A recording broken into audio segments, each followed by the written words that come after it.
जो बंदा थक हार जाता है ना, सब जगह से हार जाता है, तो मंदिर गुरुद्वारे की तरफ आस लगा के जाता है, लेकिन वहाँ से भी सर धक्के मार के निकाल दिए, मना कर दिया। कौन से गुरुद्वारे से? बंगला साहिब में कहते दिल्ली के बंदों को रहने दे देंगे। एक रात सर मैंने वहाँ झूठ बोल के गुजारी कि मैं बाहर से आई हूँ। तो वहाँ से आपको निकाल दिया गया? हाँ जी सर। ते खुशी आई है जब से उन्होंने अपना मतलब हवन हुआ है, उसके बाद से वो चेंज हो गए। पता नहीं किस लेडीज के सर जब में ये सर खुशी का जन्म हुआ? हाँ जी, जब से ये आई है तब से। नमस्कार। आज हम जिस केस के बारे में बात करेंगे ये मायका में आज ही आया है और ये आपको बताएंगे अपनी कहानी कि ऐसा क्या हुआ कि इन्हें अपना घर परिवार छोड़कर अपने बच्चे को यहाँ पे लेके आना पड़ा। सर मेरे 17 साल की थी सर, मेरी शादी हो गई थी। मम्मी पापा ने करा सर, इतनी समझ नहीं थी, जो माँ बाप ने बोल दिया वो कर लिए। 17 साल में शादी, वहाँ जाके पता लगा उसकी पहले शादी हो रखी थी, और जो ससुर हैं सर वो किसी और से कराना चाहते थे, और जो सास थी वो मेरे से कराना चाहती थी, तो दोनों में आपस में लड़ाई थी। उसके बाद कुछ साल रहे तो मेरे को बच्चे नहीं हुए सर, तो बच्चे की वजह से सास ससुर के फेवर में हो गई, तो वहाँ से उन्होंने हमारा डिवोर्स करा दिया।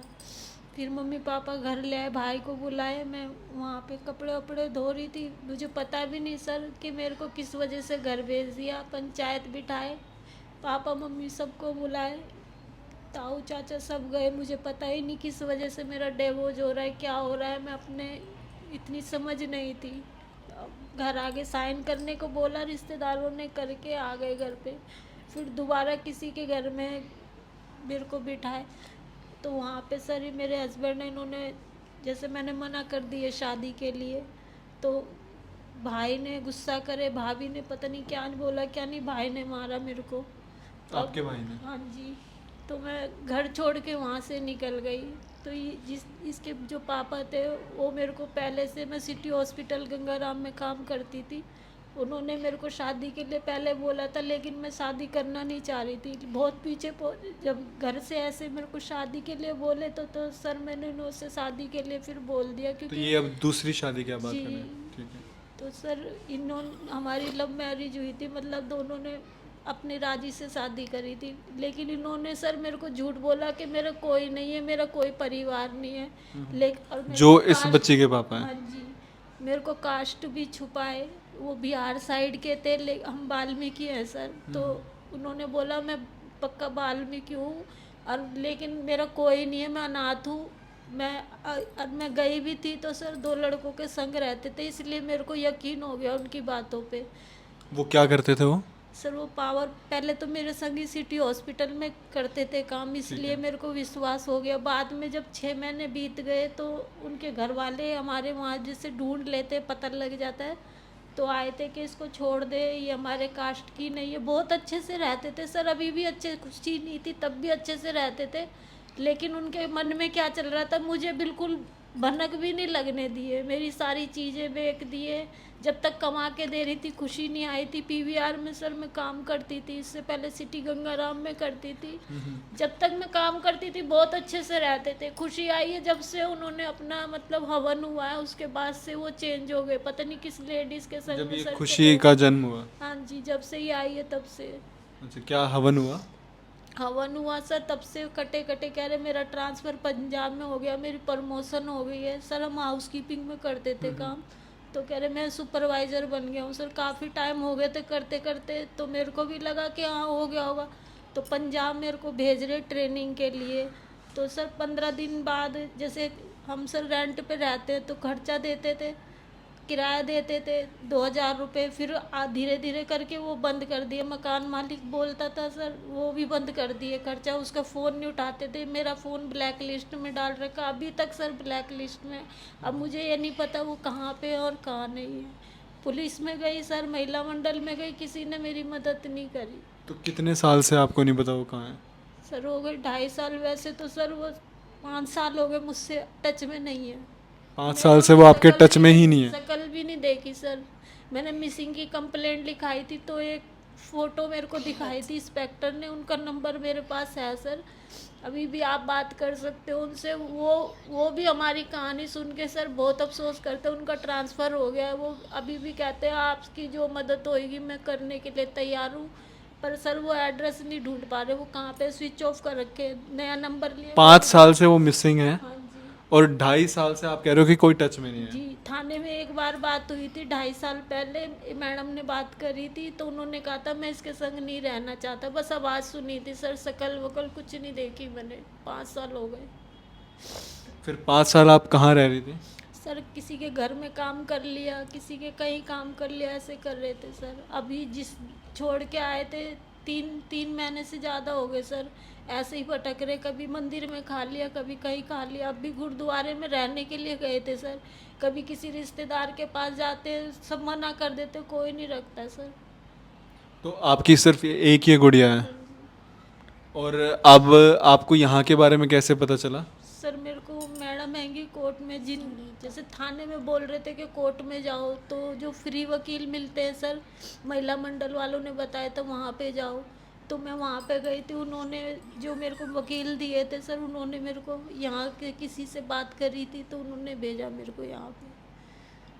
तो आप जब यहाँ पे आए तो आपको, जब आपने देखा इतने सारे बच्चों को, तो आपको आपके मन में क्या सवाल आया? सर अच्छा लगा, मुझे छत मिल गई। मैं इतने गुरुद्वारे में भी सर, जो बंदा थक हार जाता है ना, सब जगह से हार जाता है, तो मंदिर गुरुद्वारे की तरफ आस लगा के जाता, लेकिन वहाँ से भी सर धक्के मार के निकाल दिए, मना कर दिए। कौन से गुरुद्वारे से? सर बंगला साहिब में, कहते दिल्ली के बंदों को रहने दे देंगे। एक रात सर मैंने वहाँ झूठ बोल के गुजारी कि मैं बाहर से आई हूँ। तो वहाँ से आपको निकाल दिया गया? हाँ जी सर, कह रहे ऐसे तो सारे औरतों के आदमी छोड़ के चले जाते हैं, किसी को तलाक दे देते हैं, सब इधर ही आके रहने लगेंगे। मैं सर उनको बहुत धन्यवाद देना चाहूँगी, मेरे को उन्होंने छत दी है, मेरी बच्ची को छत दी है। मैं आपको एक चीज़ बताता हूँ कि आप जिस जगह पे आई हैं ना, आपकी जो बच्ची यहाँ पे अपनी पढ़ाई अच्छे से, जो उसको एक माहौल मिलेगा, उसको किसी चीज़ की कमी नहीं आएगी, एक अच्छा माहौल मिलेगा, वो अपनी पढ़ाई बहुत अच्छे से कर सकती है। बड़ी मेहरबानी। आपको किसी भी, आपको ना किसी के आगे हाथ फैलाने की ज़रूरत होगी, ना आपको किसी के आगे मिन्नतें करने की ज़रूरत होगी। सर आप अपना मैं मेहनत करूँगी सर, जो भी मेरे से होएगा मैं काम करूँगी, लेकिन मेरी बेटी के लिए सर, पढ़ाई लिखाई के लिए। आपको किसी, आप आज से एक चीज़ आप ये ठान लीजिए कि आपको एक तो रोना नहीं है, जो पीछे छूट गया वो छूट गया।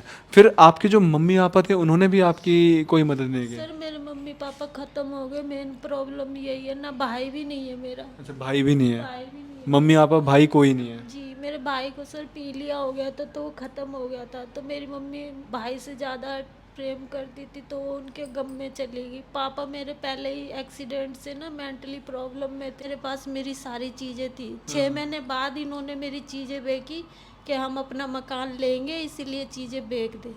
तो बेच के आ गए थे, मुझे पता भी नहीं था सर कि बेच के आ गए हैं, क्योंकि ना तो मेरे पास कोई अलमारी थी, ना बक्सा था, ना कुछ था जो मैं बंद करके रहती, और ना उस टाइम पे सर ये टच वाले फ़ोन थे जो मैं कोई अकाउंट बना के रखती अपना कहीं पे। मैं मतलब इतना विश्वास मुझे दिला दिए थे, मैं इतना सा भी उन पे भरोसा नहीं खो सकती थी, इतना विश्वास करा दिए थे।